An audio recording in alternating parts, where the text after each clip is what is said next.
happy to see. I think I'm dying here, man.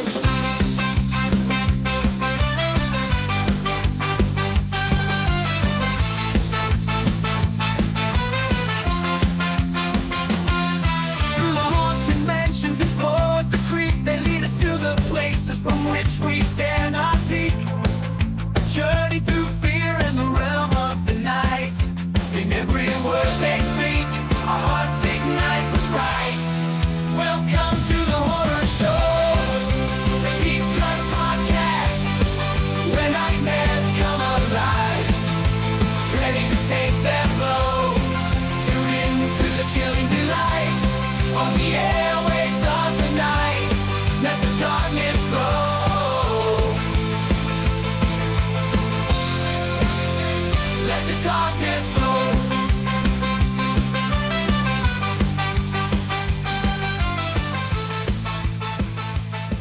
Aw, yeah, it's that time again for another bi-weekly podcast with your hosts, Rotten Roger DeMarco and Evil Dead Ingson. Let me guess, y'all the local badasses?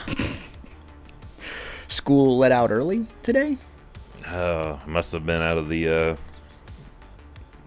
sometimes they come back school of greasers. Yeah. Oh boy. Also, totally high school kids. How do you do, fellow kids? What? Sure. Sure. All right.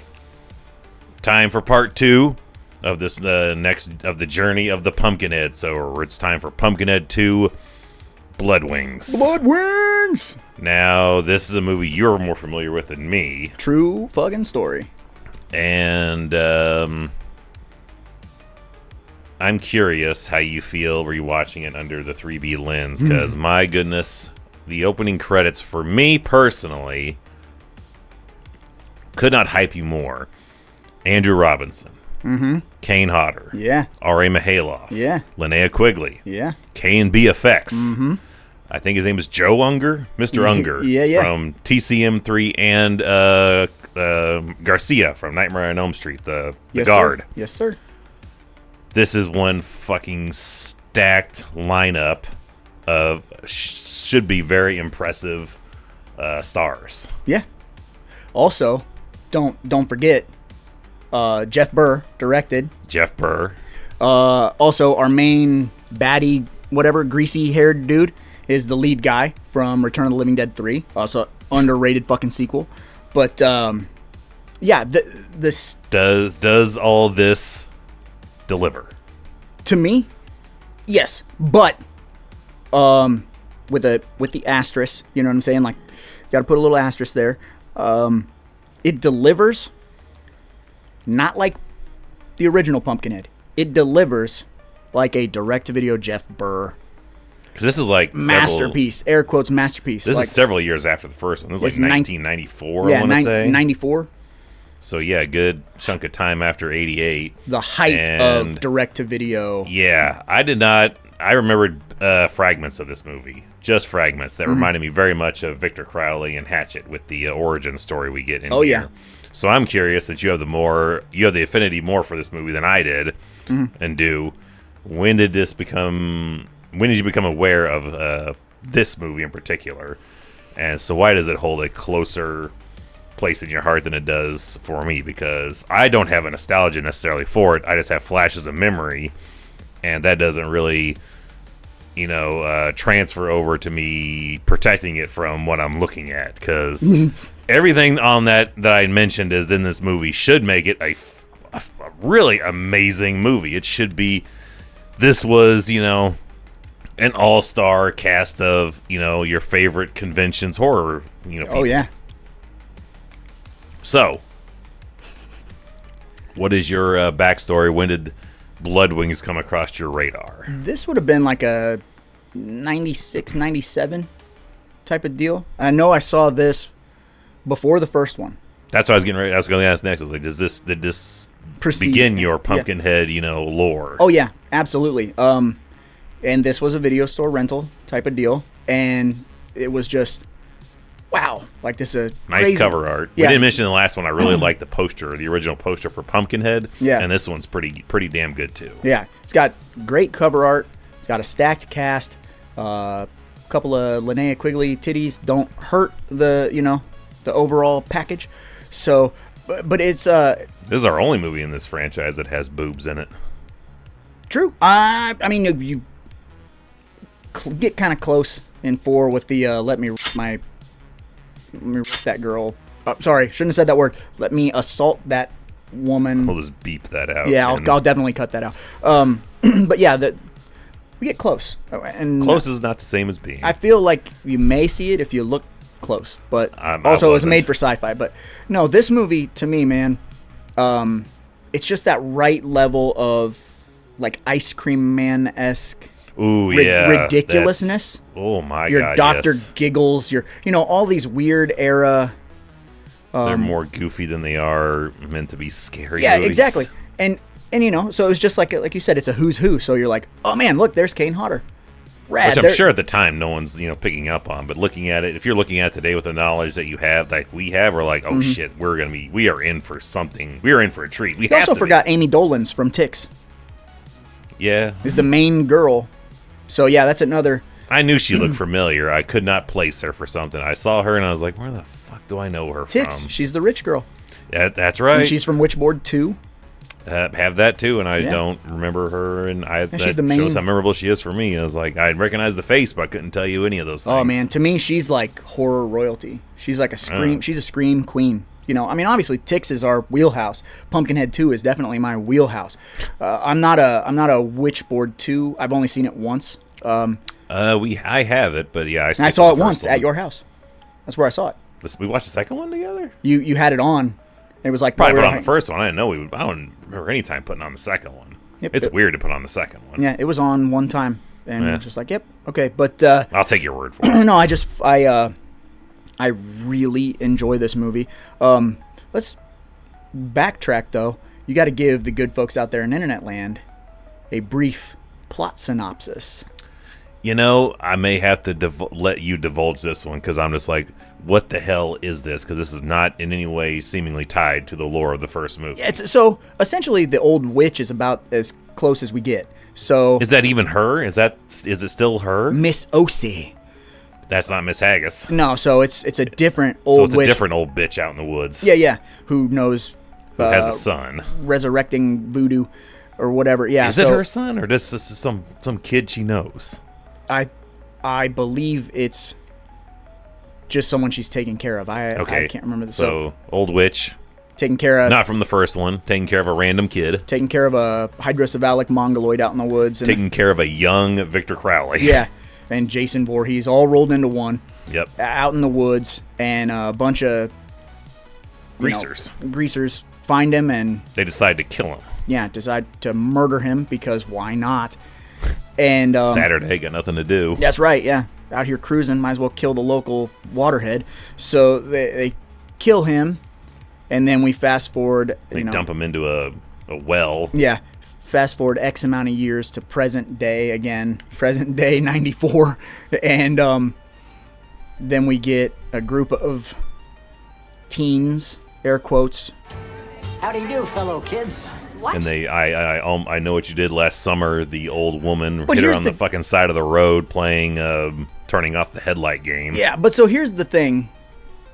Upon rewatching again, and like I said, I don't have a problem with this movie. I know it's cheesy. I know it's as cornball gets, but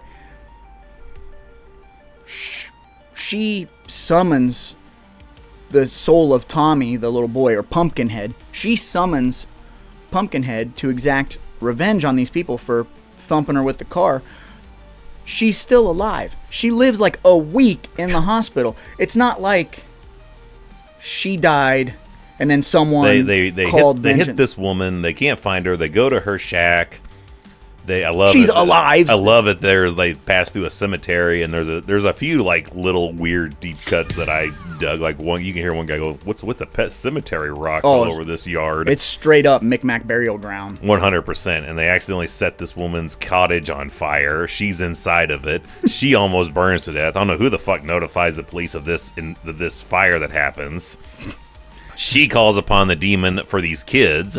Yeah, and then the demon gets sidetracked on his Yeah, previous mission. Yeah, that's where I'm like, what is going on here? Because they're like, she's like, damn you all, I curse you all, you're all marked. And then this thing comes back and starts killing older people, not related to these kids at all. Yeah, well, he's like, hey, man, he had previously unfinished business. You know what I mean? So No, I don't, because why call on them now for that? Why wait however many years it's been? What, 58, 59, who knows what fucking time? He just needed to be resurrected. The 60s, why wait 30 years to be like, all right, now do it, and then when you're done, like, it's a bonus round. Kill these kids that just burned my house down on top of that. Like, is she just waiting for a day where she's ultimately just super pissed off at a bunch of people? Is she getting a list together? Do you have to have a requirement meeting for so many people to call Pumpkinhead? What the fuck is going on? I don't know. This is where my frustration levels begin with this franchise right here. So I think because everybody assumed that Tommy killed himself. No one knew that he was murdered. So she buries him, and so she didn't know that he had unfinished business. So when she resurrects him to do her bidding and take out these teenagers who hit her with a car and then beat her and then lit her house on fire, when he woke up, he was like, yeah, I'll get to that, but I got some shit, you know. Which I love. They fucking hit this old woman with the car. They go to her shack and they try to leave and steal like this, you know, blood vial. And the dude just straight up decks her and takes off running. Like, we went there in concern of like we may have injured or killed this woman, and he just punches her. Yeah, he is as bad gets. We have one, you know, piece of shit in every gang, apparently. Yeah. Also, Celine Moon Frye is one of the main, like, is she Punky Brewster? Is she Punky Brewster or something? She's one of them. She was like a old school TV actress. We had one in the first movie. Why not have one in the second movie? So she was a old school TV actress, and then she's the one who knows the voodoo. She's the like girl in the like see-through gear or whatever. She was. I don't know if she was Punky Brewster. I don't know. Before my time, I guess. But either way, it's a tale as old as time. Vengeance, you know. And we're going through and we're picking off all the who's who of horror alum.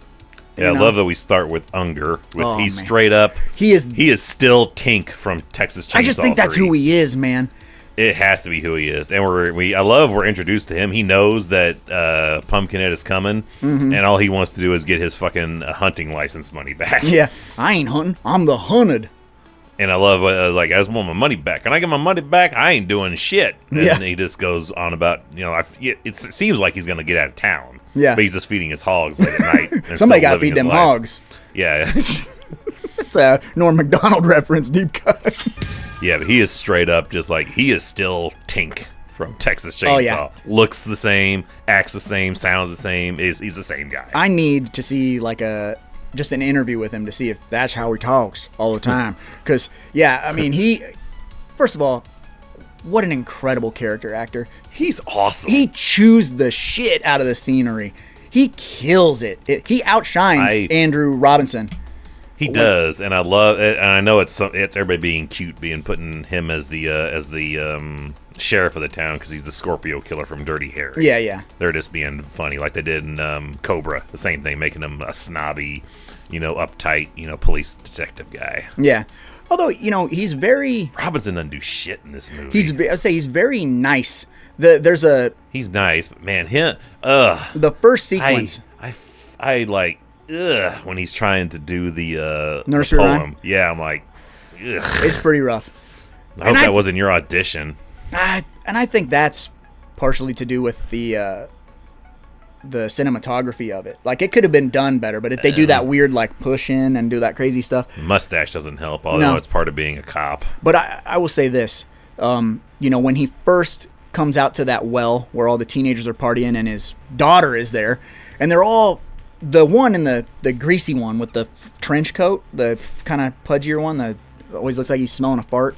That like is wearing weird stripes and shit. Yeah, I don't know what clique this kid belongs to, but like everybody else ditches their beers, and this kid is actively holding on to his beer. Which I love. They're all they say prop beer on it. Yeah, just like beer, straight beer. Yeah. Yep. Yeah, I mean, hey, man, the mountains of wherever the hell they're from. Mountains of Arkansas and our beer. Yep, just sipping on some name brand beer. But he's just actively holding and sipping on a can of beer while the sheriff is like, school let out early today? And the sheriff is really, Lenient. straight cutting them slack because they're actively trespassing and drinking alcohol underage. And smoking the reefer. Yeah, and he's just like, I'll give you a ride home, to his daughter. And she's like, you're embarrassing Dad. me. Yeah, no, he's right. You should go with him. But, like, you realize all you motherfuckers could be locked up? Like, he's being super fucking cool. Like, it's his first day on the job, and he's like, don't want to make enemies with the local kids. You know what I mean? He's being real chill. And he's new to town, but he's not new to town, Yeah, of he course. grew up there and then left and went to the big city, saw too much kid. I shot a kid, so he gets to come back so he can not deal with Yeah, because he inner has a city history. gang violence. He has a history with this Pumpkinhead, which Yeah. I was like, really? Are you really? Like, you can't just be a new sheriff of the town. You have to have some history with saving this, kid from, Yep. falling into this well previously. Tommy, yeah, previously on Pumpkinhead 2, but not Pumpkinhead 1, but also Origin of Pumpkinhead 2. Yeah, and like, I lost my, fire truck, and then this kid's playing with it, and he almost falls in the well, and then it's the callback, which I'm like, I get it. How the hell is he like, oh, there's that fire truck. That fire truck, it was, whoa! That doesn't even make sense, really. Pumpkinhead 2 logic, baby. I'll tell you. And so, but also, we're 7 years, whatever, removed from the OG, and we're getting this direct-to-video sequel, requel, whatever it essentially is. Pumpkinhead 2 kind of stands alone. Yeah, it's the Nightmare 2, it's the Friday 5. For sure, because It's the Halloween 3 of this series because it doesn't follow the logic necessarily of the other movies. Although it tries to a little bit with the bringer of vengeance is still feeling the effects of vengeance. yeah. Dies, then comes back and dies again. Mm-hmm. So we get that, but everything else is like, this is not. We're breaking all the other rules we've established from the first movie they're not following on this one. Yeah. But yeah, we are kind of just... Which they made it cheap. I did watch that feature of like they made it cheap and under, I think, in 90 days, I want to say. Oh, probably. From like announcing like, hey, we want to make this movie. Can we make it cheap and we can make it really, really fast? And I'm like, did any of y'all even watch the first movie before you jumped into doing this? Because those are two things that's like, okay, that's not a great start when you're like, can you do this and do it for a whole lot less money and do it like yesterday? But I will say this. Let's as far as it's got its cornball stuff, right? But it still very much captures the blue is nighttime. It captures a lot of that. Let's bring in the lightning, and it doesn't necessarily do the locust sound, but we do get the lightning whenever Pumpkinhead. Yeah, we get a lot of lightning that kill the locust and the wind. They're trying some sound effect stuff, but it doesn't have the same effect as the locust. But does it feel more fall season-y to you? I feel it does just a hair for daytime scenes. Not they're much. a little more brown. Yeah, yeah, like a it's more brown. early September maybe. Yeah, I suppose. But I always tend to watch it around October, regardless of what the foliage and stuff looks like. Pumpkinhead just seems October. I mean, it's supposed to be. Yeah. So, but as far as you got K and B doing some really good stuff on some chintzy budget, and I really like the design of Pumpkinhead in this really? movie. Because I do. remember that was another thing I saw in the bonus materials is somebody in the producers area was like, well, he can't run in the suit. What are we going to do? Which, again, I'm like, he didn't run in the first movie. Why are you insisting that he runs? Yeah, he doesn't need to run. It just needs... It's a downgrade from Stan Winston's work. I'm sorry, yeah, K&B, but okay. you're not as good as Stan Winston. No, okay, so it's a downgrade, but I'll say it's sufficient. You know what I mean? Because we're going to get into the other ones, in a couple weeks, but yeah, we are. This one is sufficient and they lean into their restrictions. And I know I pointed it out years ago when we did the Pumpkinhead II live stream. And once you see it, you can't unsee it. Now, when you watch the first Pumpkinhead, you look at that creature design, and you're going, well, how does the guy who's in the suit, because, I mean, he is a dude in a suit, but he's got servos and all this stuff. How does he see? Through the neck. Well, he can't see in the first Pumpkinhead. He's blind. He's playing I blind. thought like they had holes in the neck. That's the sequel. In Oh, shit. Pumpkinhead 2, the actor's head is in that bulge in the neck, and there's two little folds. It's very Ninja Turtles, you know, like we got the right under the bandana is like a crease so the actors can see. So Pumpkinhead has these two little neck folds that are always black because they've got black mesh in them so that actor can see through there. And you know, sometimes that head that's on top has no servos in it or whatever. It's not going to blink. It's not going to move. And when Pumpkinhead is moving around doing his thing, that's when you got your actor in there looking through the neck holes. And like I said, they lean into that, and they're not going to put that camera too close. No, they're going to use that strobe light to obscure your view really well, and they're going to do a lot of fucking zoom ins on specific areas of the face. And a lot of hand shots. A lot of... Yeah, and that hand is barely moving. You can tell it's a big-ass glove on a regular hand. It's barely moving. Yeah. So, I mean, but like... A lot of scraping and, you know, open hand chopping from this thing. But still done better than the 3 and 4. But at this point in time, I'm like, this is a severe downgrade from me. From where we were to where we are now. I'm like, yeah. So for me, regardless of budgetary restraints, corny dialogue. We've got a lot of corny dialogue, which I'm fine with, man. Like, we're born and bred in some real cheesy ass movies that we hold near and dear. What got me is that we went from like no one's talking about this creature in the first movie. No. To straight up Andrew Robinson getting out of his car, and two old women are like, we heard Pumpkinhead's in town killing people. You gonna do something about that, Sheriff? Oh, that's very much, they had to be like relatives. Like, are you shitting me? We went from not talking about this to everyone knows about it and is doing it on the street? Yeah, those two ladies had to be like related to the, you know, sound guy or something. It's Jeff Burr's aunts. Oh, it's got to be, because it's you. Jeff Burr's aunts are bitches, and so are you. It's so out of place. And they just kind of mob up on him and, hey, you got to do something about that. That Pumpkinhead. Yeah, maybe you ought to corner off Razorback Holler. It's overly cheesy, but in my opinion, it's the most. It's the most fun. I have more fun with Pumpkinhead 2 than I do with Pumpkinhead 1. Pumpkinhead 1 has sort of a somber, you know, and Pumpkinhead 2 to me feels like it's that perfect, what we used to call popcorn as fuck. It's so, like, Saturday morning horror for me, aside from the fact that there's boobies in it. It's, you know? day scream theater for sure. Oh, yeah. And you can cut out the nudity scene and miss literally nothing. Yeah, it's not like it's integral to the plot. Like, oh, just have her be like, I'm going to go get smokes, or smokes out in the car or whatever, and then, you know, you don't have to have the... Yeah, because that scene, we have Leatherface from part 3 in this movie. And we got done, and I'm like, where the hell was he in that? I didn't remember where he was. Couldn't place him. Had to ask him, hey, R.A.'s in the credits, but where is he in the movie? Yeah. He was Pumpkinhead. No, he was Pumpkinhead. No.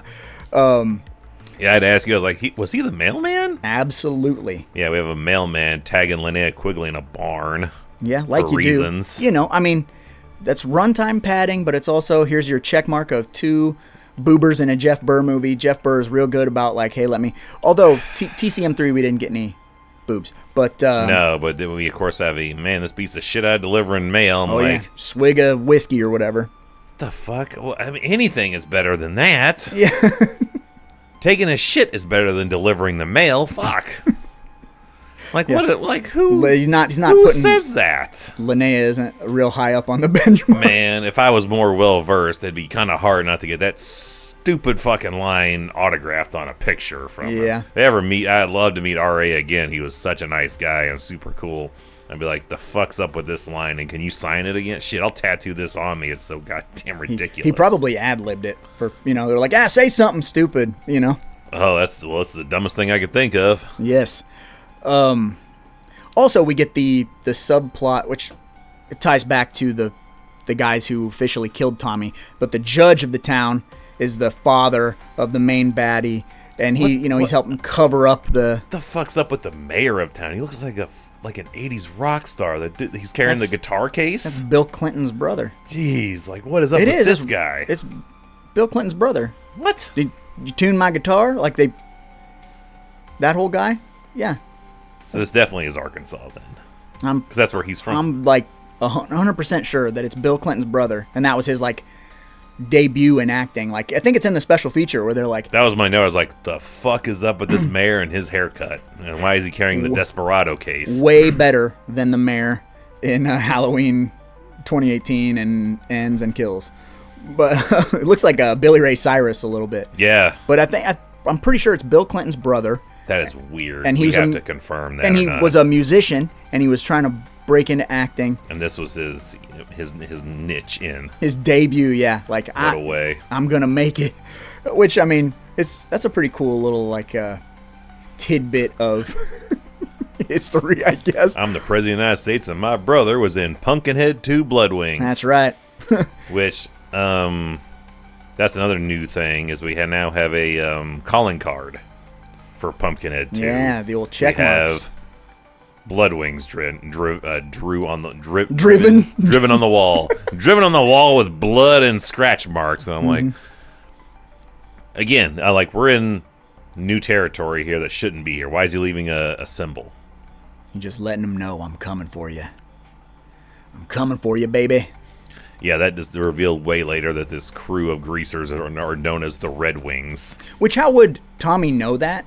Because he didn't go to regular school because he was a mongoloid who lived in the woods. Yeah. It's not like he had that yearbook. You know what I'm saying? Red Wings, Blood Wings have a much different connotation in today's world than it does here. And it's very, very difficult. Hockey, right? Huh? Hockey. Well, yeah, that too. That too. I'm avoiding the other one. Yeah, the other Red Wings that you get. Yeah. So it doesn't quite fly as well. But why is he leaving a calling card? Because he's a jokester. He's a prankster. That's not jokester shit. That's Batman villain shit. Yeah, I guess that's true. I don't know, man. It's silly. Again, but like I said, I look at this movie with super rose-colored glasses. You definitely do, because I had my regular vision glasses on, and I'm like, this is getting rough, and I expected so much more out of this. And then we get Kane Hodder. Oh yeah, he's as a inbred. Yeah, Kane Hodder, who is the incestual brother, who is apparently tagging his sister, running a cockfighting ring. Ye old chicken farm. Yeah, with his brother, and they get smoked. Which I love. The sister is catatonic, and I love Linnea Quigley being catatonic. She is hilarious. Oh God! So they drug her immediately. One of the best examples of bad dialogue in this movie. That lady who is the doctor or whatever, autopsy lady. Yeah. She says, she has this line, this little throwaway line when they are talking about Linnea Quigley, and she goes, she's whatever medical term, and it's one step away from being scared to death. The way she says it is... That's ridiculous. I love it. She had that syringe, though, ready to go. Oh, yeah. That's some Venkman shit Thorazine, right there. Yeah. I got a full syringe of Thorazine ready to go just in case somebody turns up crazy around here. That's right. She'll barely be able to stand up. That's the idea. Yeah, that's my own personal supply, too. But that morgue worker, or I don't even know what she is, the town physician. She's the CSI, crime scene investigation, crime therapist, analyst, tire specialist, and hair care salon. Yeah, Fuji. Hi. Nail. She's terrible. She, acting wise, she definitely takes the cake. Where you're like, wow, every single thing she says is so bad, and it's just hilarious. Every time she talks, I can't help but just laugh. So, I'm surprised she just rolls with shit too. She should be like, Andrew Robinson, you are crazy. Yeah. This is not really what's going on here. But she's like, Yeah, let's roll with this. Yeah. Well, then she shows up to their house while they're having dinner, and like with autopsy reports, she just is in their kitchen. Like the daughter's putting away dishes. Like, you want to take a gander at this young feller? Yeah. Completely, beheaded, arms cut off, thorax was crushed, all the bones broken, or whatever, 65 broken bones. We really should keep this under confidential eyes, but fuck it. Yeah, right in front of the kid who's going to go to school and blab. Like, And she does. yeah, this is not protocol. You don't show up. It's, again, written in crayon.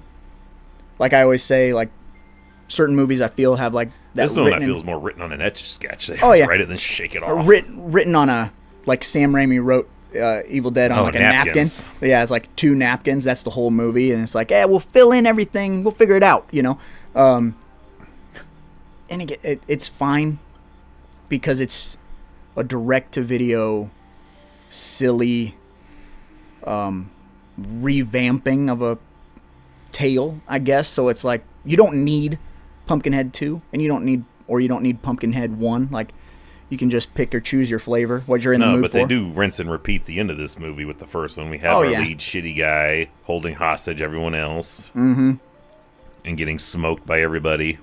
Yeah, that's true. Also, we got the town vigilante justice, a little Halloween 4 stuff going on. The judge is like, he calls his boys, make sure you get all the guns and get on out here. Bunch of beer bellies with shotguns. Yep, yeah. It's Ted Hollister.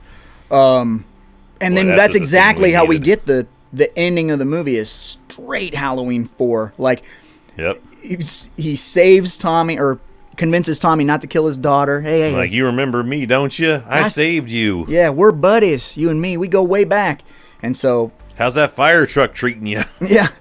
Real heartwarming moment of, Pumpkinhead has a heart in this movie. Mutual understanding. Like, she's my daughter! And he lets the daughter go.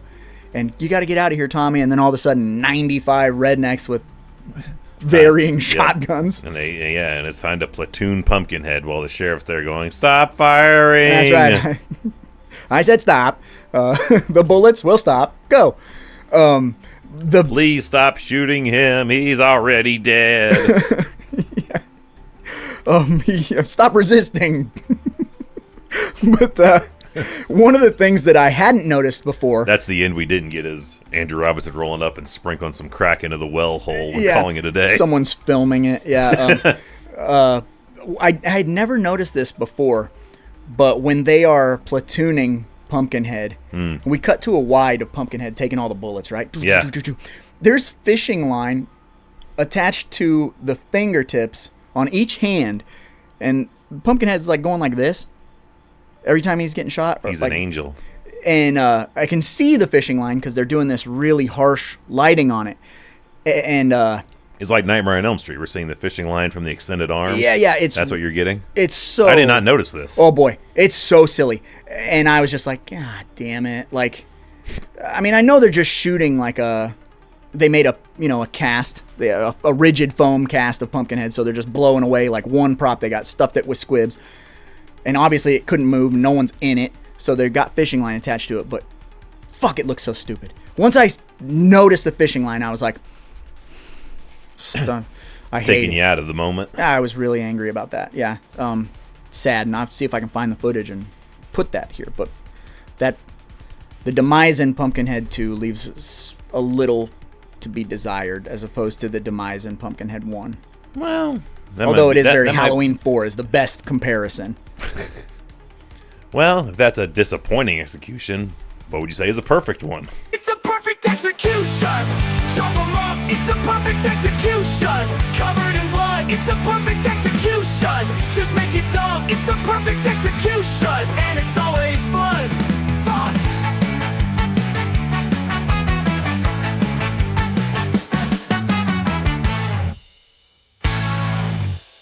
Okay. Show me. That was an excellent segue, my friend. You like that? Yeah, so we'll jump ahead and then jump back. So the perfect execution for me, I think is a no-brainer, and I'm curious where you're gonna go, but seemed fitting, right? There's a lot of cool deaths in here, and I almost went with our greasy bad boy who gets beheaded. And I noticed something, and we're gonna have to go back and freeze frame this. But you know how the budget was low for Pumpkinhead 2? Mm-hmm. What year did you say this came out? You said 94. I want to say. And who did the effects? K&B. Same year, or filmed a year before, they did a little movie called Jason Goes to Hell, and there is a deputy. Fuck that! I got a gun. Who gets his head chopped off in Jason Goes to Hell, and it has curly hair, and that's where the demon crawls out of. Yeah. That's the head that they use when our main greaser gets his head ripped off by Pumpkinhead. When he throws that head and the head lands and it's a prop dummy head, it's the head from Jason Goes to Hell. It has curly hair. They tried to make it not curly, but it's got that same expression. It is 100%. They were like, fuck, we already got one. If we just throw it and it's only on camera for 2 seconds, who's going to notice? Well, I did, motherfucker. No, they weren't expecting on that. No, they weren't expecting me to be on the case. But he almost got my perfect execution. But the creme de la creme for me is our buddy who happened to used to be a pro wrestler, right? Oh, Mr. shit. Mr. R.A. Mihailoff himself takes a wrestling move from Pumpkinhead, which seemed fitting. He takes the ultimate backbreaker to kill him, right? And I have the exact same one. the backbreaker is fucking incredible. Plus, Because it's, I feel like I manifested it in my own mind, like, man, he should do that. Holy shit, he did it. Pumpkinhead straight up throws out some wrestling moves He does. in this movie. But it was so perfect. But I swear I manifested that shit in my mind. Yeah, you're like, do it. He's got to do it. But I was like, he should do that. He won't, but he should. Holy shit, he did it. Yeah. Did I do that? and it was Do people just die when I think of them? The best part about it is you know that it was R.A. taking the bump because he's done it before. He knows how to fall. So you've got former pro wrestler R.A. Mihailoff taking a wrestling move, backbreaker, and then also like executing the bump. Like, and it's a good fucking bump. Yeah. And then he gets chucked through the wall too. Like, and you know he did that too. He ain't no bitch. He was gonna like take the bump, and it's effective, dude. Because R.A.'s such a big dude. He is. And Pumpkinhead dwarfs him, which is cool. So, like, that just had to be the one because it felt the most appropriate, like, our wrestling sensibility. It is a no-brainer for me. Yeah. It didn't need to be gory. You know what I'm saying? It just had to be fun. And it was a fun-ass kill. That was the highlight of the entire film for me. Really? The R.A. backbreaker? Yes. I love it. If that was the entire movie, I'd be like, this is better than the first one. But everything else drags the rest of it down. For 50% of this crew. It gets 2 stars for just R.A.'s done thing there. Yeah. Well, since we had the same on that, I suppose we'll circle back and let's take a look at our Brown Panty Award. Oh, baby, it's time to slip into something a little more comfortable. It's time for the Brown Panty Award. I'll let you go first on the brown panty since I went first on that, but we had the same one, so. I went outside the box. I was like, I really feel bad that this is putting a brown. The brown panty is putting a brown stain on the first movie. So I'm giving Pumpkinhead 1 the brown panty because I don't like the association of like, if you start with this movie, go back to 1. No. I tell you, they're standalone. No. They're standalones. I get it, but I mean, so every one is a standalone. But I'm like, 3 and 4 are technically attached to Pumpkinhead 1. True. So true. this one, we don't have any Ed Harley association. We don't have the same. Saying Pumpkinhead 2 means it's a 2. Two. So I'm like, I feel bad that the first movie is tied to this thing now. I get it. It's a downgrade for me. I don't agree, but I get it. Because like I said, they can be. But yeah, the fact that it has a 2. So you're saying if it was like these other fucking sequels where they're just like, if it was Vengeance the Demon, I would be fine with Ashes to Ashes or whatever. So if it was just its own instead of like a sequel number. Yes. Okay. Better. That's easier to digest. That's some Season of the Witch shit. Okay, yeah, that's easier to digest. I get it. So the name in and of itself is the faulting. Yes. It's okay. Yeah, that's not as bad. I can deal with that because yeah, it's like we can remain friends now. Oh yeah, well I mean, I get where you're coming from. So yeah, the association to the first movie. yeah, because downgrades it gets you the guilty by association type of deal. Yes, Like- it's suffering from Season of the Witch syndrome. Don't look at Pumpkinhead 2 and think that quality is going to be Pumpkinhead 1 quality. Yeah, like Halloween 3 is not Halloween 2 or 4. Yeah. Okay. All right. That makes sense. So for me, my brown panty it's also a little outside of the box technically. Really? Technically, because most of the time we give a brown panty to someone who dies that we don't want to see die. My brown panty didn't go to someone who died. I felt the fate was worse than death because they were one step away from being scared to death. My girl, the Scream Queen, the queen of topless Nakedness. scenes, Linnea Quigley, gets my award. My note was Linnea is being Linnea in this movie. Yeah, absolutely. You know, it was like, because like they said, shot really quickly on a handful of days, get it going. You know, they just reached out to everybody like, hey, would you be willing to come in and do this? Would you be, you know, and I bet you this is half a day work for Linnea. Take your top off, do the sex Ride scene. R.A. Mahale off. Yeah, have a couple lines of dialogue, walk out to a car, scream, and then sit in a blanket and look scared. You know, okay, so I got a daytime sequence and I got a handful of nighttime sequences, one outdoor, one indoor. Done. Call it done.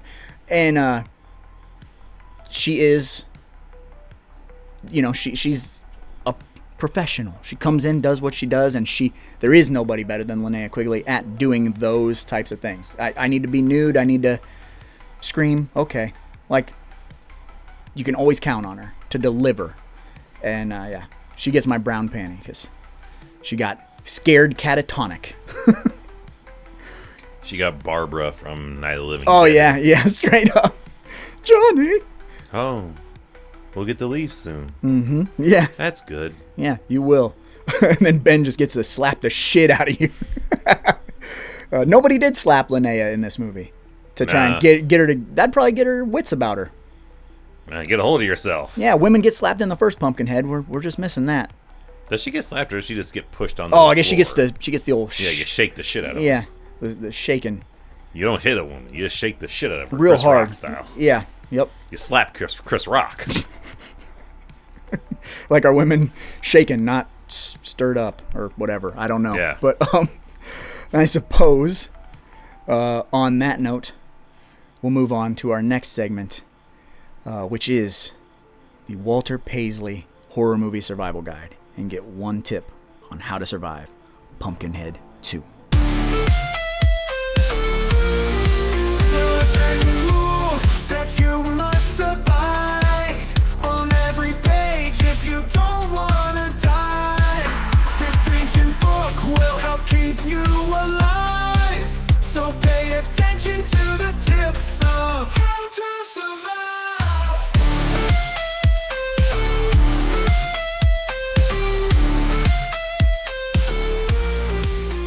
Crack that sucker up, open next to the microphone again. Here we Get it go. good. Let's get that ASMR from the Walter Paisley Horror Movie Survival Guide. Oh! We cracked her a Open little it too too hard. far. Yeah, a little bit, a little too raff, if you will. Don't get your Bloodwings.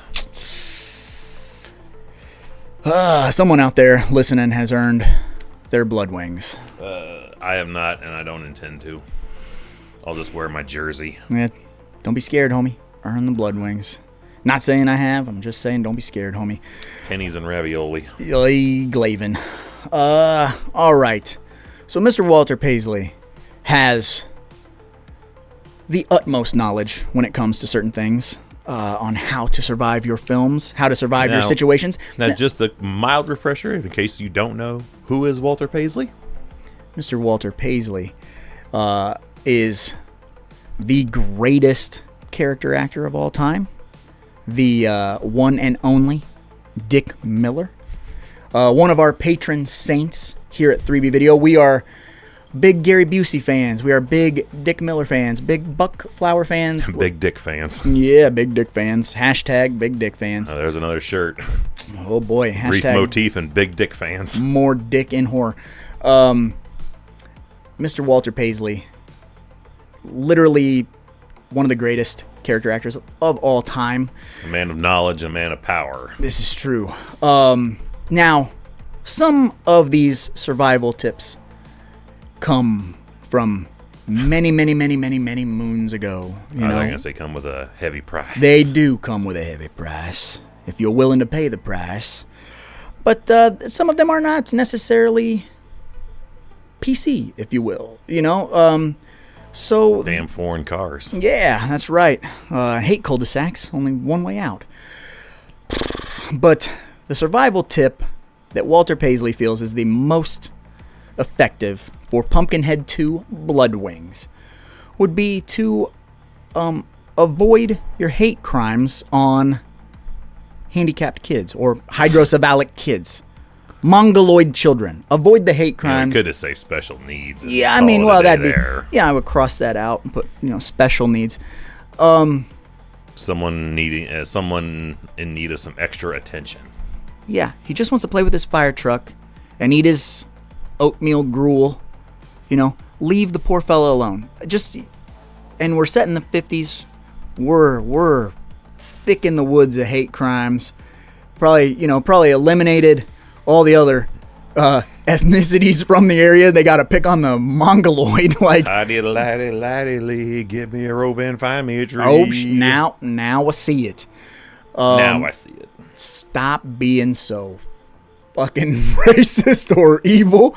Get a video game. Jesus Christ. Quit picking on people. Yeah. Avoid that. The whole movie would change if they'd come out and been like, can we play with your fire truck? or whatever. You know what I mean? Be kind. And rewind. Absolutely. Which this did need rewound because this was a video store staple. Ye old Pumpkinhead II Bloodwings. I don't feel like that's a bad survival tip. It's also just a good survival tip in life in general. Agreed. Yeah, just replace a couple of words there and you're A-okay. Yeah. Keep up with the times, if you will. But there you have it. There is your one tip on how to survive Pumpkinhead II Bloodwings. That can only mean that it's time to move on to the next segment. But before we do that officially, I will ask you if you have a tie-in this week. I do. All right. I have a tie-in as well. So let's take a look at the tie-in. It's time for the tie-in. So many movies, so little time. You better pick yours before I pick mine. So watch a double feature. All monsters and creatures. It's a double feature of death.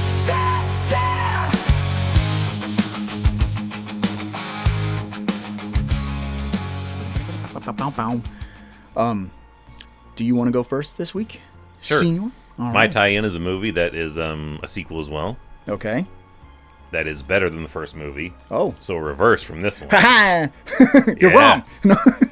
So, and rewrites the history a little bit. So, in my mind, I'm going to do Ghoulies 2. Better than the first Ghoulies. Okay. Different movie entirely, but a better movie. That's- as opposed to Pumpkinhead 2, in my opinion, lesser movie, and a part 2. That's not bad at all. I agree with definitely better.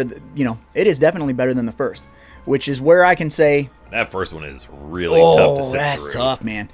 And in your brain, you're like, Ghoulies is the shit. And then you go back and watch Ghoulies, and you're like, no, I meant Ghoulies 2 is the shit. That's Yeah. what you mean whenever you say Ghoulies is the shit. Yeah, I mean one movie is Yeah. the shit. Yeah, and Ghoulies 3 is fun, but it ain't It's fun, it ain't Ghoulies but 2. it's like a fucking college naked movie. Oh, And yeah. I don't even remember what the fuck is going on in 4. Yeah, it's a very college naked movie. Now that you bring that up, it's a very like Animal House. Yeah, sleazy Cinemax midnight movie type of deal. Yep.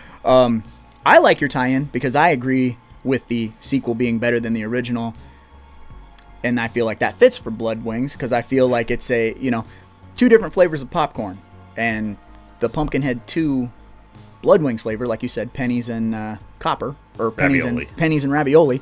That flavor of popcorn to me tastes better than the sad sorrow, downer, melancholy of the first Pumpkinhead. So I dig that. Not bad in any way, shape, or form, sir.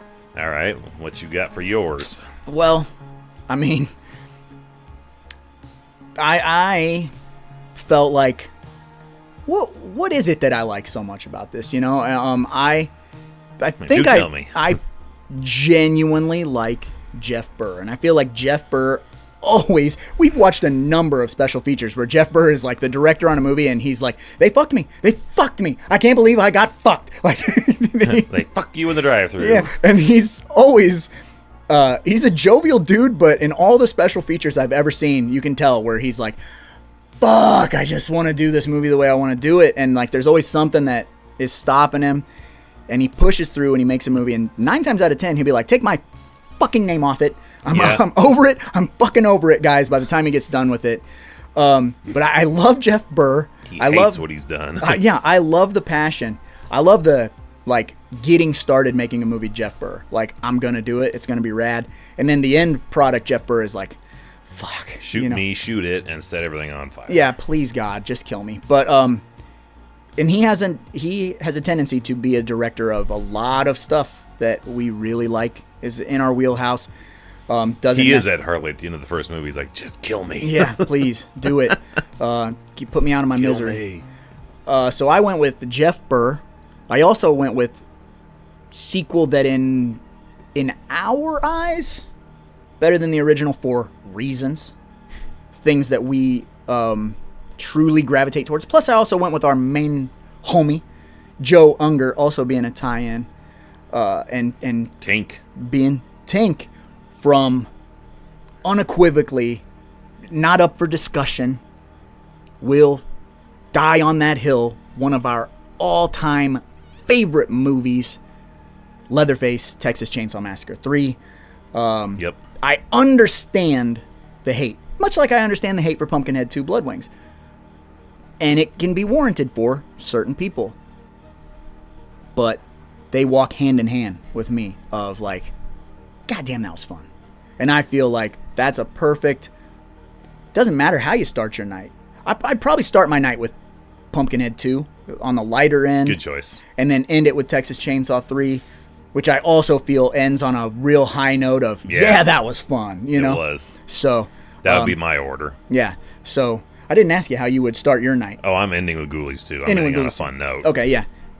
Which is a very like slapsticky October. Ghoulies 2 is straight up October vibe. Yeah. The carnival, but feels, since it's the scary spook house in the carnival, definitely has that Halloween feel. So, yeah, dude. Yeah. But I think those are both excellent tie-ins. Let us know your tie-ins. No wrong answer, because like we said, everybody likes a different flavor of popcorn. And that's totally cool. So, find us, let us know. But, on that note, I suppose we can move on to the next segment. Which means what? It's time to break into the news with the 1-star reviews.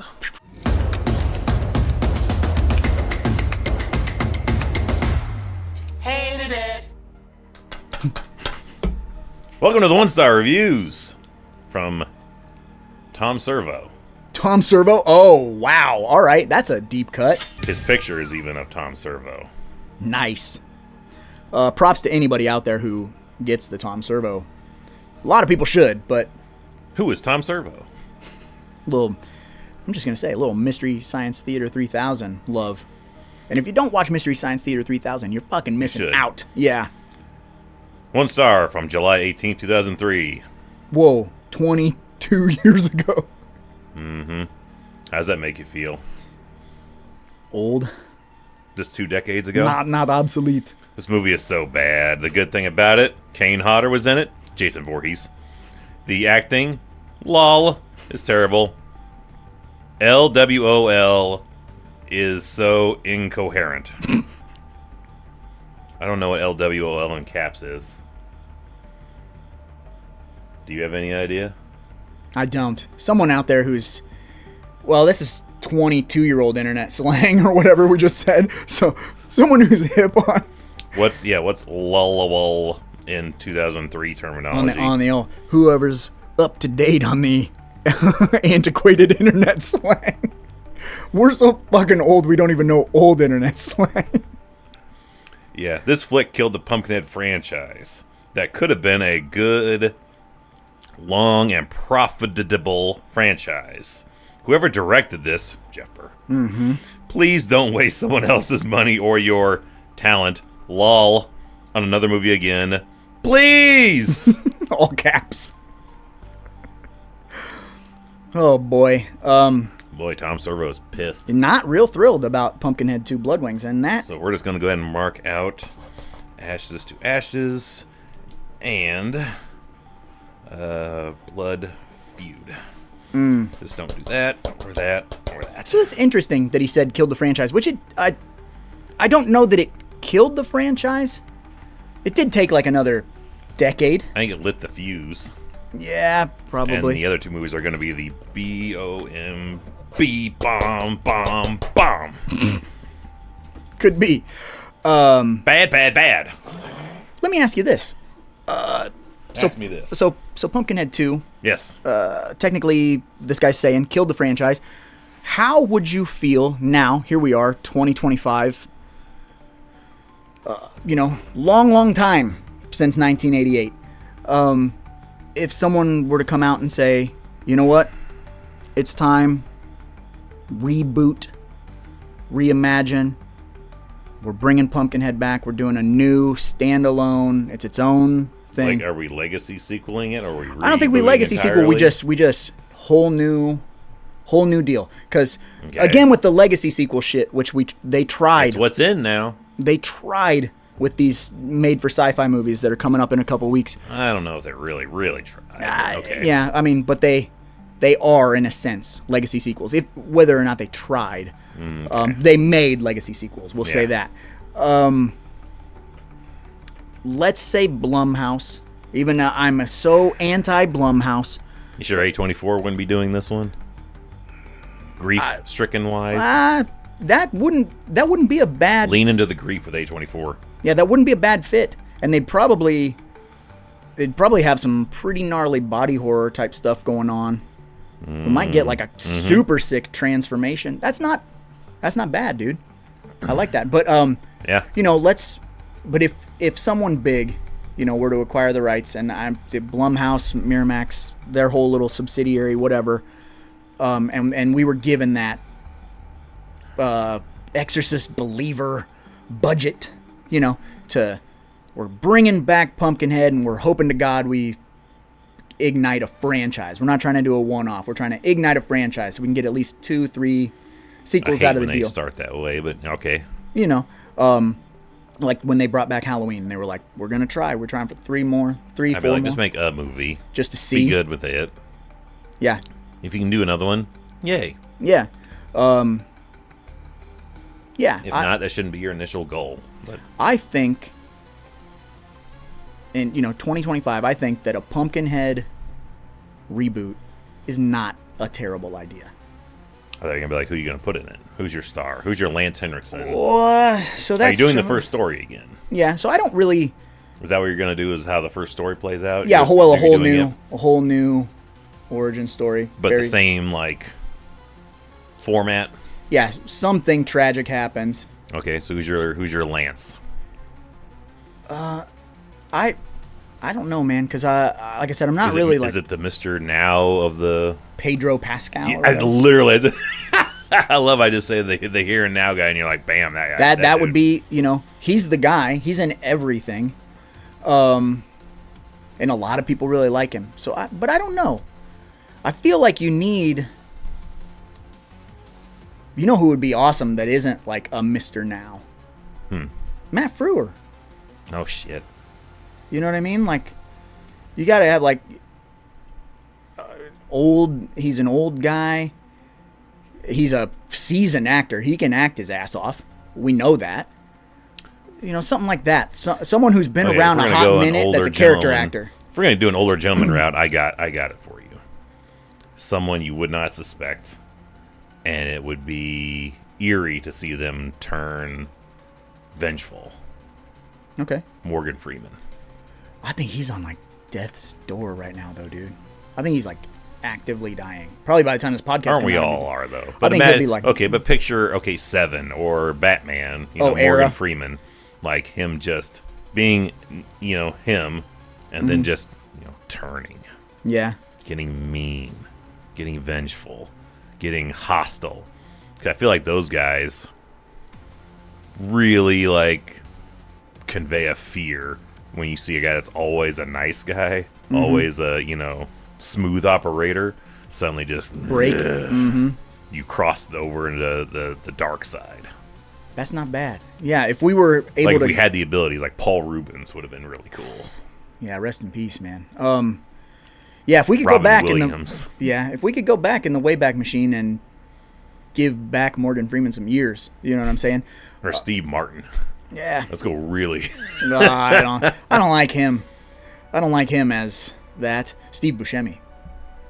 Oh shit! I think you got it now. That's bam! That is it. That is the Lance Henriksen done. Stevie B It's the Boosh. Yeah, good old Stevie B. But I think we could benefit from, and I don't say that often because most of the time I'm like, fuck you with the legacy sequels and the reboots and do something original. But Pumpkinhead is a tale as old as time. It is. It's just revenge. It's vengeance, and it's a beautiful creature design. So if it has a good budget and it has a team behind it that gives a fuck, it could really be the new thing. Yeah, give me A24, Steve Buscemi, Pumpkinhead. I like hearing you say, give me A24. It's weird to say it, but Yeah. I'm like, you know what? I think this is where they'd be beneficial. Yeah. It's because it should feel heavy. It should hurt. Heavy. And I'm all right with this one getting artsy. Yeah. Because they do tend to be very elevated horror artsy. Yeah, well, we need that blue lighting. We need that shadow play. We need that fog. Yeah, we need atmosphere. We need visual flair. What if you give it the directing to Edgar Wright? No. Maybe too flashy. Saw's an original director. Oh, Lee Winnell? No. Yeah. Yeah. The James Wan. Yeah, James Wan. I was gonna say the Malignant guy. Yeah, the guy I was like the Fog Man. James Wan. The Fog Dog. Yeah, James Wan. James Wan directing an A24 film. Woo! And Steve Buscemi is your Lance Henriksen. James Wan isn't a bad choice for directors. I feel like he does really good atmospheric shots. Well, and I know that jump scary, sure, but very atmospheric. I know that you weren't like initially sold on Malignant that first time you watched it when we covered it for the live stream, but subsequent viewings, if you those outdoor shots like of the house at night are awesome. If you rewatch Malignant, like I pointed out to you, that's another Tales from the Crypt movie. Yeah, like I pointed out to you in the live stream when we covered it, Malignant is just Nightmare on Elm Street. It's fucking checking off the Elm Street boxes, and it's beautiful. And a guy like James Wan knowing that, like, hey, I have the big budget, but I'm making my, like, ode to these old school slashers. I'm making my basket case, my Hen and Lauder style movie with a big budget and a studio backing me, has that visual flair, and it elevates the cheese. You know what I'm saying? Like, it's not an elevated movie, but it is. Yeah, it's still a cheesy, whatever, hokey slasher movie. It's a Gouda cheese. Yeah, but it's a fucking delicious rich cheese. It's a cheese that I want to fucking snack on. And it's on a charcuterie board. Yeah, cheese. baby. Yeah, with some nice government cheese. Yeah. Melting it with a lighter. No, yeah, you got that good cheese, so you're having some of them fancy crackers.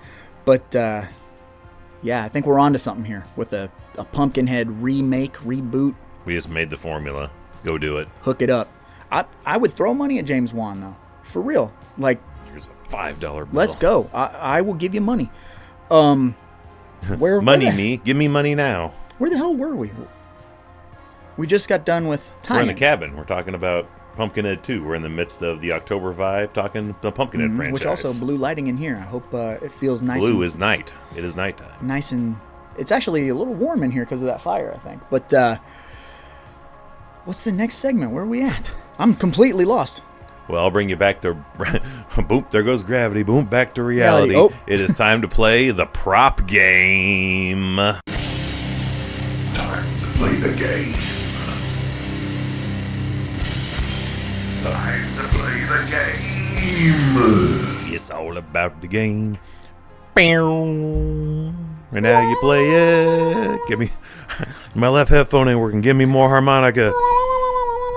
More harmonica. It's time to play the game. Bop. We are sadly missing a little bit of harmonica in the score to this movie. It's in the first one prevalent like a mama, and it is in the even in 3 and 4. We're gonna bust out that old twang a little bit more, but yeah, that's right. It's time to play the game, and if you're new here, welcome. But you're probably scratching your head asking yourself, what is the game? Well, the game is a deep cut in and of itself, where you gotta pick a prop from the movie that we are covering, but it can't be a well-known prop. So since we're covering Pumpkinhead II, Bloodwings, same sort of thing applies, right? Let's say suit. You can't have the suit. How about the fire truck too? Because it's like the only thing tied to Pumpkinhead. Sure. Seems about like I really feel like from here on out, other than the suit, there isn't much for deep cuts. Yeah. No, because let's be honest. You don't even know. Like, if you even know the fucking movie, that's a deep cut of its own. Not a lot of people ever talk to me about Bloodwings. I'll tell you that. And like I said, long ago, I did a review for it on the channel, so that's there. And then we also did a 2-hour live stream on the first one. We haven't done a live stream on the second one, but hardly anybody is like, man, like wants to talk to me about Bloodwings as much as I want to talk about Bloodwings. I mean, maybe Adam Green. Yeah, I fucking love this movie. So, but that being said, pick a prop from the movie, something weird, strange. Let us know on the comments on the video podcast, audio podcast, Discord, Patreon, wherever you find us. We live for it. We also have a new Just Deep Cut podcast Instagram that has been started as well. So because I'm new by this point, but but I'm slow to the draw of things. I was just using the Dustin Matson, aka and you were Rotten Roger. TikToking. Yeah, and then we got banned from TikTok. Really? Yeah, we were banned from TikTok for impersonating another podcast. That's literally, so I was just uploading our clips. I wonder which one. I don't know, because my guest 2, 4, 8, whatever weeks ago, Germ from Lyrical Front, that I interviewed about making music, we had the discussion, a little brief discussion about getting banned from TikTok, and I told him why, and he's like, I have never seen another podcast that's like yours. Thank you for that. That's I would love to know which podcast is like they're taking our shit. Yeah, which other podcast is in a log cabin? That's a first. Yeah. Usually it's the other way around. Usually everybody else. I'd love to know who we're swiping from. Everybody steals from us. Sometimes people don't even know they're stealing from us, and they steal from us. Or they do Sometimes know, but they flat out are like, can we steal that from you? Can we borrow your... Yeah, borrow. Yeah. Can we do the same segment you do? Is that the intention of giving it back? Yeah, definitely let me know who you are. Yeah, that's weird. Because I'd love to watch your show or listen to it. Tell me who you are. Someone out there doing much better than us at what we do. Somebody's seen us on TikTok and they're like, these bastards. Yep. Well, we're gonna ruin their TikToking from here on out. Guess what? I didn't like that fucking platform anyway. So yeah, I had to convince you to do it in the first place. Yeah, and then by the time I did it, it was like on the verge of TikTok being... Yeah, you literally joined it like within a week of it being shut down for that temporary time. Mm-hmm. And now they're still kind of talking about, are we doing it, shutting it down, whatever. I don't even care. Who gives a fuck? But that being said, I'll go first, please. I suppose, for the prop. Another enigma of props, right? Where do you go? I only could think of one place, but I am really interested, just as in your movie. Where are you going? So there's one thing that, and I don't know why they got so much B-roll of it. they go back to it a lot during our boy Joe Unger, who plays a character named Ernst. Ernst, baby. When he... How do you spell that? I said E. Errnst. Yeah, Ernst. like Ernst. Maybe there's an A in there somewhere. I don't Sounds know. like when you get Ernst. smacked in the gut. Yeah, Ernst. Yeah. You Mr. get out of your chair. Mr. Flannel himself, he's done with his hunting license. He just wants to, I want my money back. Yeah, I gotta Give get me out of back my town. $6, pal. supposedly get out of town or go home, feed your chickens, whatever the fuck it is you're doing. Midnight.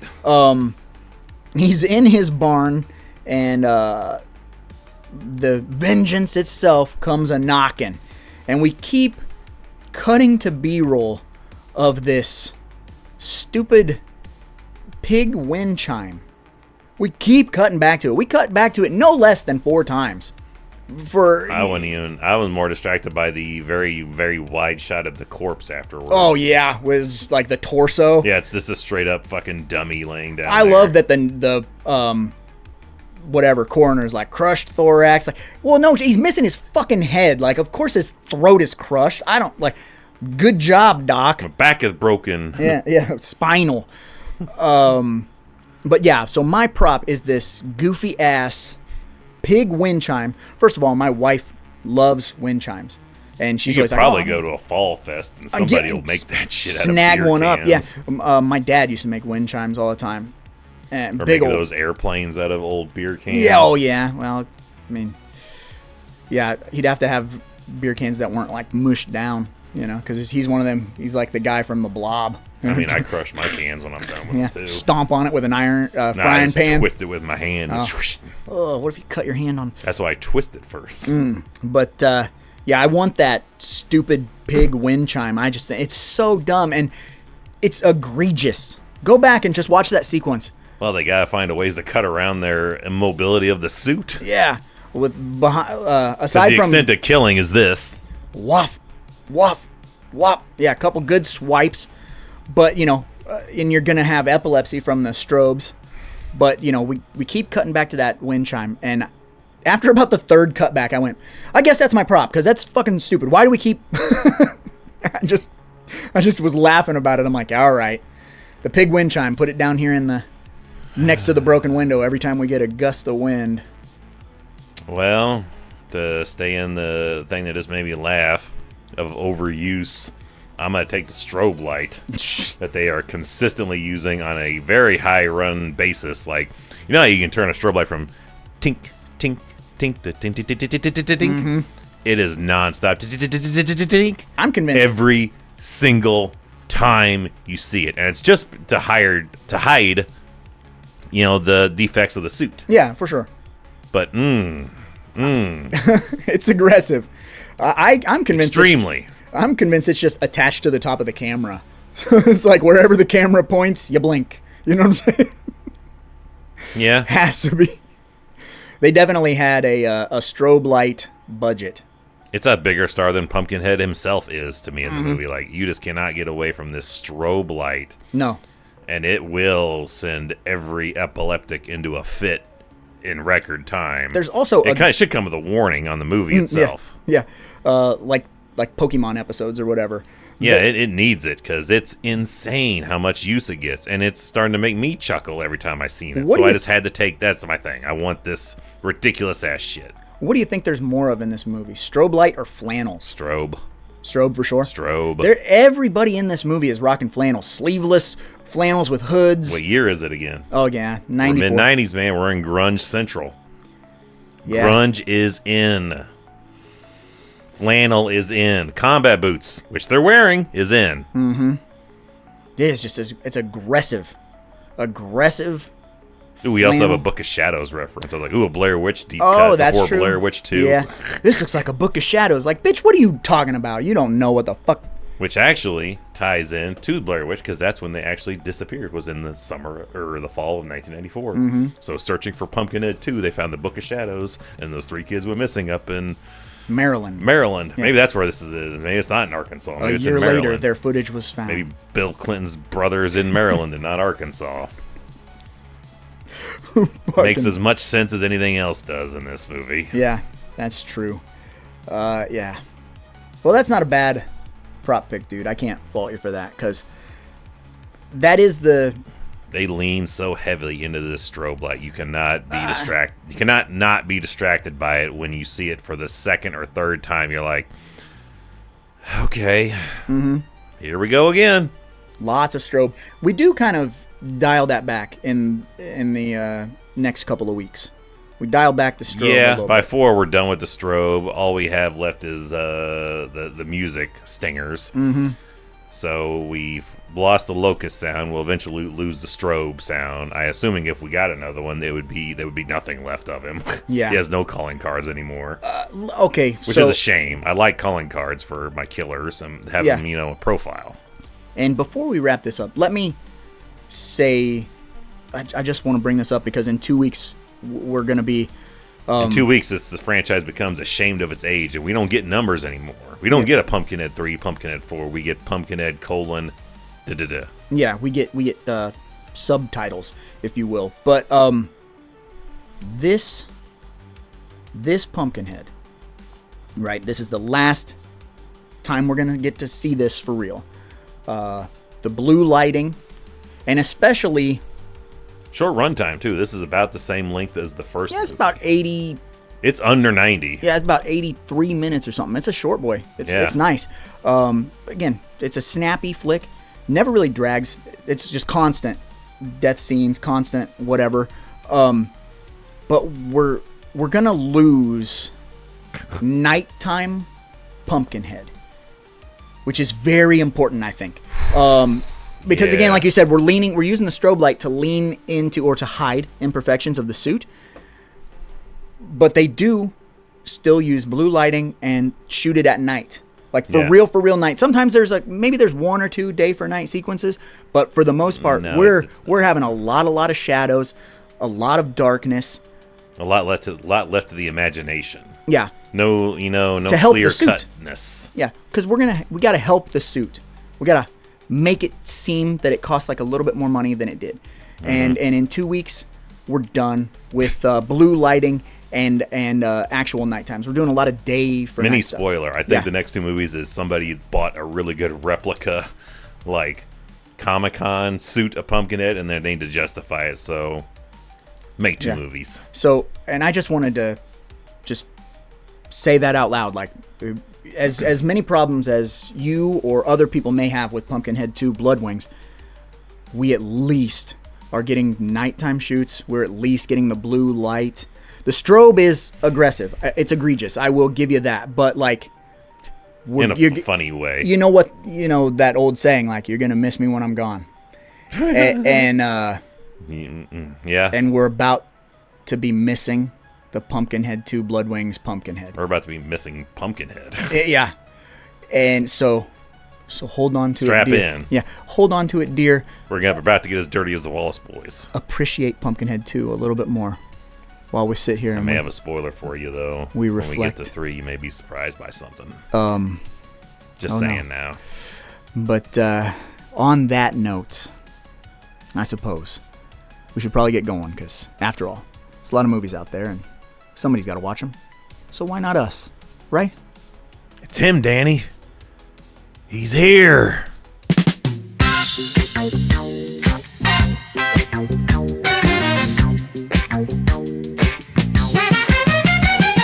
Thank you for listening to the Deep Cut Podcast. We sure had a blast trying to make you all laugh. You gotta set your reminders and get ready to geek, 'cause there's a brand new episode every 2 weeks. Now that you're done with the show, leave a comment on that shit and let us know your movie prop pick. Find it on Spotify with tons of episodes.